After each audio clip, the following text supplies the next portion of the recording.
بسم اللہ الرحمن الرحیم الحمد للہ رب العالمین والعاقبۃ للمتقین والصلاة والسلام علی سید الانبیاء والمرسلین اللہم انفعنا بما علمتنا وعلمنا ما ينفعنا وزدنا علما رب اشرح لی صدری ویسر لی امری واحلل عقدۃ من لسانی یفقہوا قولی۔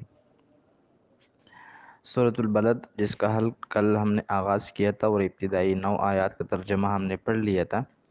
تو آج اس صورت کی بقیہ 11 آیات کا ترجمہ کریں گے،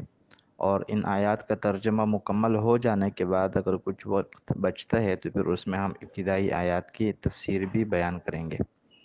چنانچہ کل کی جو آیتیں ہم نے پڑھی ہیں، ان آیتوں کے آخر میں اللہ تعالیٰ نے فرمایا تھا اعوذ باللہ من الشیطان الرجیم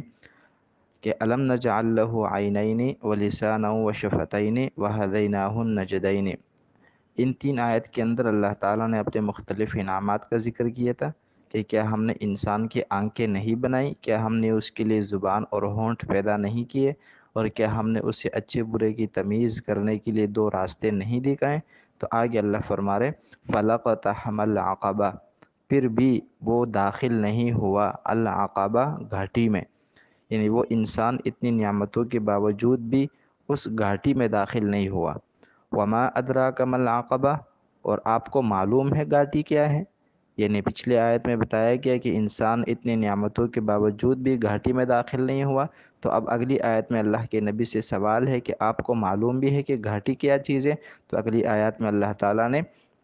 نیکی کے کچھ کاموں کا اور ثواب کے کچھ کاموں کا تذکرہ فرما کر اس گھاٹی کا معنی بتا دیا ہے۔ چنانچہ فرمایا فک رقبہ، وہ گردن چھڑانا ہے، یعنی اگر کوئی غلام ہے اسے خرید کر آزاد کرنا، یہ مطلب ہے گردن چھڑانا، فک رقبہ گردن چھڑانا، او اطعام یا کھانا کھلانا، فی یوم ذی مسغبہ ایک ایسے دن میں جو دن وہ فاقے والا ہو، بھوک و افلاس والا ہو، یعنی بھوک کے زمانے میں، فاقے کے زمانے میں کھانا کھلانا۔ کس کو کھانا کھلانا؟ یتیمن ذا مقربہ، ایسے مسکین کو، ایسے غریب کو جو رشتہ دار بھی ہو، جہاں ثواب خرچ کرنے کا الگ ملے، رشتہ داری کا، صلہ رحمی کا الگ ملے۔ او مسکینن ذا متربہ، یا کسی ایسے مسکین کو، ایسے محتاج کو، ذا متربہ جو خاک پر، زمین پر، مٹی پر بیٹھنے والا ہو، یعنی جن کے پاس رہنے کے لیے گھر بھی نہ ہو اور جو زمین پر اور خاک پر بیٹھتا ہو۔ ثم کان من الذین آمنوا، اور پھر یہ جو انسان ہے اتنی نعمتوں کے باوجود چاہیے تو یہ تھا کہ یہ ہو جاتا ان لوگوں میں سے، ثم کان من الذین، یہ ان لوگوں میں سے ہوتا جو ایمان لائے، وتواصوا بالصبر، اور ایک دوسرے کو صبر کی تلقین کی، ایک دوسرے کو صبر کی تاکید کی، وتواصوا بالمرحمہ، اور ایک دوسرے کو تاکید کی ہمدردی کی، ایک دوسرے کو تاکید کی رحم دلی کی، ایک دوسرے کو تاکید کی خیرخواہی کی۔ اولئک اصحاب المیمنہ، یہی وہ لوگ ہیں جو دائیں طرف والے ہیں، یعنی دائیں طرف سے مراد یہ ہے کہ یہی وہ لوگ ہیں جو اچھی نصیب والے ہیں، جو خوش قسمتی والے ہیں۔ والذین کفروا بآیاتنا، اور وہ لوگ جنہوں نے ہماری آیتوں کا انکار کیا، ہم اصحاب المشأمہ، یہ وہ لوگ ہیں جو بائیں طرف والے ہیں۔ بائیں طرف سے مراد یہ وہ لوگ ہیں جو بدبخت ہے، جو بدنصیب ہیں، جو اللہ کے رحمت سے دور ہے۔ علیہم نار مؤصدہ، ان لوگوں پر آگ بند کر دی جائے گی، یعنی جہنم میں داخل ہو جانے کے بعد جب ان کو جہنم میں ڈال دیا جائے گا تو جہنم سے نکلنے کا پھر کوئی راستہ نہیں ہوگا، بلکہ نکلنے کے تمام راستے بند کر دیے جائیں گے۔ اب جیسے کل ہم نے اس صورت کا آغاز کیا تھا اور اس صورت کی ابتدا میں اللہ تعالیٰ نے مکہ مکرمہ کی قسم اٹھائی تھی کہ لا اقسم بہذا البلد، تو آج ہم ان آیات کے مختصر تفسیر آپ کے سامنے رکھیں گے۔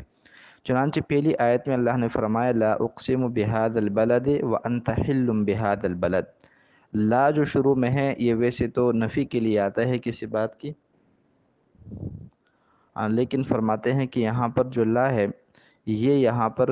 جو ہے نا وہ جو مخاطبین ہیں، جو کفار مکہ ہے، یہ ان کے خیالات کی نفی کے لیے آتی ہے۔ یہاں پر موجود ہے کہ جو کچھ تم سمجھتے ہو اس پیغمبر کے بارے میں، اس مکہ کے بارے میں، ایسا کچھ نہیں ہے، بلکہ میں اس شہر مکہ کی قسم اٹھاتا ہوں۔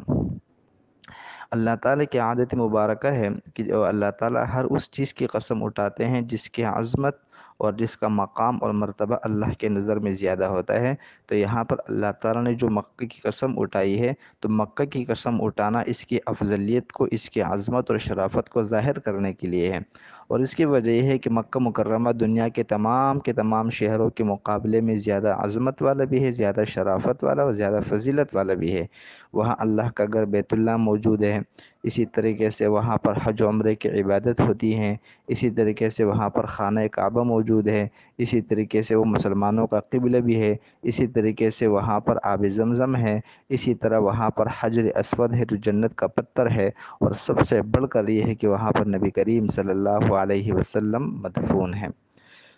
آگے فرمائے کہ وَأَنْتَ حِلٌّ بِهَذَا الْبَلَدِ، پچھلے آیت میں اللہ نے شہر مکہ کی قسم اٹھائی، اور دوسرے آیت میں اللہ نے فرمایا کہ آپ اس شہر کے اندر اترنے والے ہیں۔ اس آیت کے علماء نے دو تفسیریں ذکر کی ہے۔ ایک تفسیر اس کی یہ ہے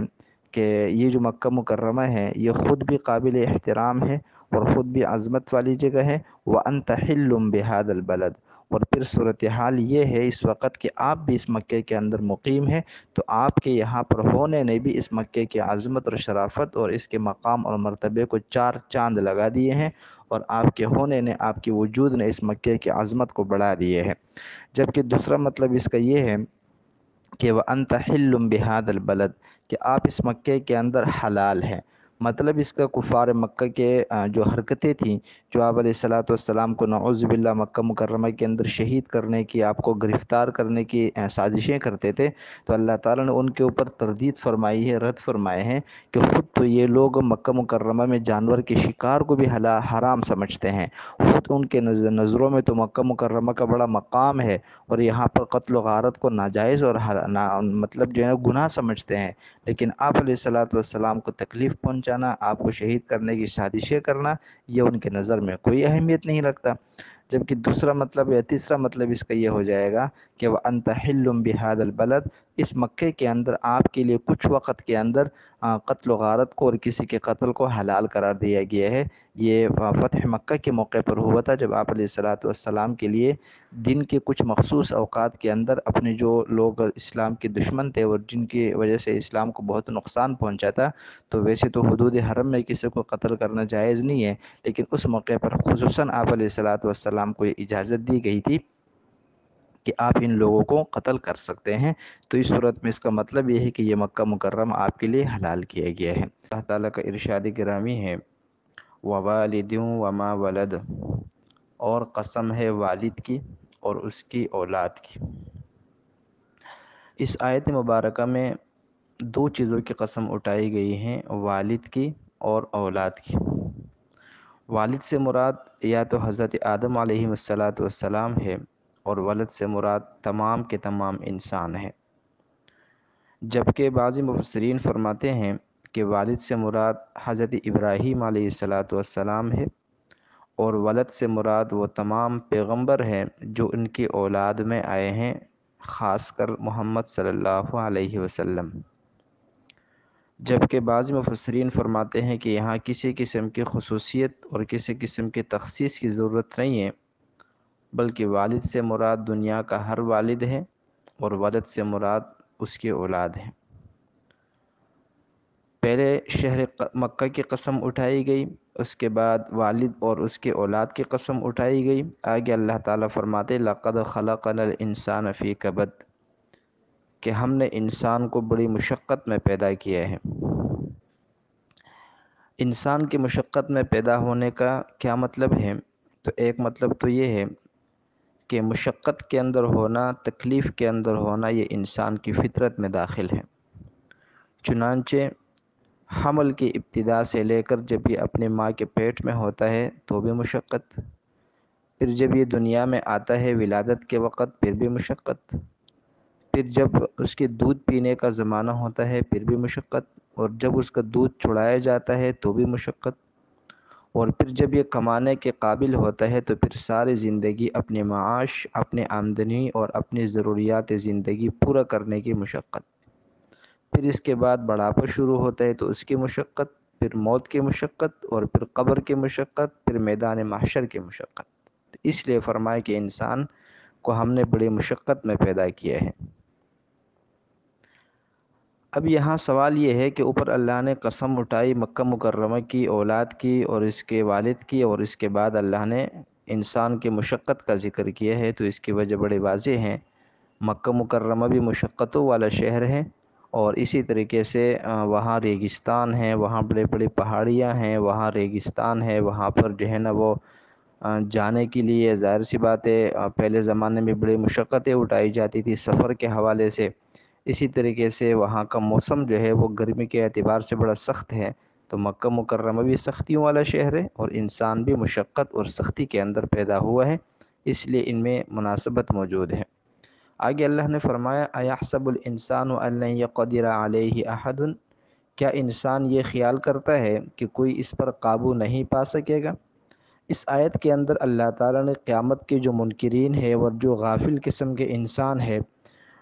ان کی کچھ عادات کا اور ان کی کچھ غلط فہمیوں کا تذکرہ فرمایا ہے کہ انسان یہ سمجھتا ہے کہ میں اس دنیا میں آیا ہوں تو میرا کوئی حساب کتاب نہ دنیا میں ہوگا ورنہ آخرت کے اندر ہوگا، ایسا نہیں ہے۔ اور پھر آگے اللہ تعالیٰ نے انسان کے اوپر اپنے کچھ انعامات کا تذکرہ فرمایا ہے، تو 3 قسم کے انعامات اللہ نے یہاں پر ذکر فرمائے ہیں۔ چنانچہ فرمایا الم نجعل لہ عینین ولسانا وشفتین، کہ کیا ہم نے انسان کے لیے آنکھیں نہیں بنائیں، کیا ہم نے انسان کے لیے ہونٹ نہیں بنائے، کیا ہم نے انسان کے لیے زبان پیدا نہیں کی۔ یہاں ان 3 نعمتوں کو جو ذکر کیا ہے اس کی وجہ یہ ہے کہ انسان اگر صرف ان 3 نعمتوں پہ ہی غور اور فکر کر لے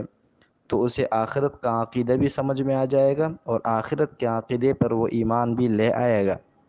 چنانچہ پہلے اللہ نے آنکھوں کا ذکر کیا ہے۔ اگر آنکھوں کی بناوٹ کو دیکھا جائے تو جو اس کے اندر رگیں ہیں، جو اس کے اندر پردے ہیں، جو اس کے پلکیں ہیں، جو اس کے اوپر بھویں ہیں،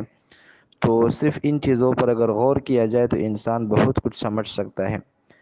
پھر اللہ تعالیٰ نے انسان کے آنکھوں کے اندر ایسی پلکیں پیدا کی ہیں جو ہر تکلیف دہ چیز کو آنے سے روکتی ہے، اور کوئی بھی تکلیف دہ چیز جب آنکھوں کی طرف بڑھتی ہے تو یہ آنکھیں خود بخود آٹومیٹکلی بند ہو جاتی ہیں۔ اسی طریقے سے اللہ تعالیٰ نے انسان کے آنکھوں کے اوپر بھویں بنائی ہیں جو اوپر سے آنے والی ہر چیز کو آنکھ میں جانے سے روک دیتی ہیں۔ پھر اللہ نے انسان کی آنکھوں کو چہرے میں ایسی جگہ پر فٹ کیا ہے کہ جہاں چاروں طرف ہڈیاں ہیں۔ یہی وجہ ہے کہ انسان اگر منہ کے بل گر جاتا ہے یا کوئی چیز انسان کے چہرے سے ٹکرا جاتی ہے تو پھر بھی اس کی آنکھیں محفوظ رہتی ہیں۔ اس کے بعد اللہ تعالیٰ نے زبان کا ذکر کیا ہے۔ زبان کو اگر دیکھا جائے تو انسان دل کے اندر کچھ باتیں بناتا ہے، دل میں کچھ باتیں آتی ہے، پھر دماغ سے اس کے اوپر غور و فکر کرتا ہے، اور پھر زبان ان جو ہے نا باتوں کی اور ان خیالات کی ترجمانی کرتا ہے۔ تو یہ زبان گوشت کا چھوٹا سا ٹکڑا ہے، لیکن یہی زبان انسان کو جہنم میں لے جانے کے لیے بھی کافی ہے، اور یہی زبان انسان کو جنت میں لے جانے کے لیے بھی کافی ہے۔ تیسری نعمت جو اللہ نے ذکر کی وہ انسان کے ہونٹ ہے۔ اللہ تعالیٰ فرماتے ہیں کہ ہم نے انسان کے لیے ہونٹ پیدا کیے ہیں، تو یہ جو ہونٹ ہے یہ انسان کے منہ کی بھی حفاظت کرتے ہیں، انسان کے دانتوں کی بھی حفاظت کرتے ہیں، اور اسی طریقے سے یہ جو ہونٹ ہے اس سے بہت سارے حروف بھی ادا ہوتے ہیں۔ تجوید کے اندر ہم پڑھتے ہیں کہ بہت سارے حروف کی ادائیگی کا تعلق وہ ہونٹوں سے ہیں، تو زبان اور ہونٹ مل کر انسان کی جو گفتگو کی صلاحیت ہے، جو بات کرنے کی صلاحیت ہے، اس میں انسان کی مدد کرتے ہیں۔ اس کے بعد اللہ نے ایک روحانی نعمت کا ذکر کیا کہ وَهَدَيْنَاهُ النَّجْدَيْنِ، کہ ہم نے اسی انسان کو 2 راستے دکھا دیے ہیں۔ خود انسان کے اپنے نفس اور انسان کے اپنے اعضاء ہی انسان کی ہدایت کے لیے کافی ہے۔ اس کے بعد اللہ تعالیٰ نے انبیاء بھیجے، اس کے بعد اللہ تعالیٰ نے آسمانی کتابیں بھیجیں، اور ان سب کا مقصد یہ تھا کہ انسان کو حق کا راستہ بھی واضح کر دیا جائے اور باطل کا راستہ بھی واضح کر دیا جائے، کہ حق کے راستے پر چلیں گے تو یہ انجام ہوگا، باطل کے راستے پر چلیں گے تو یہ انجام ہوگا۔ اس لیے جسمانی ظاہری نعمتوں کے ساتھ ساتھ اللہ تعالیٰ نے باطنی نعمتوں کا بھی اور روحانی نعمتوں کا بھی ذکر کیا ہے، تاکہ یہ غافل انسان اپنی غفلت سے بیدار ہو جائے، اور جو اللہ تعالیٰ کی طرف سے قیامت کا حشر نشر کا عقیدہ ہے اس عقیدے پر ایمان لے کر آ جائے۔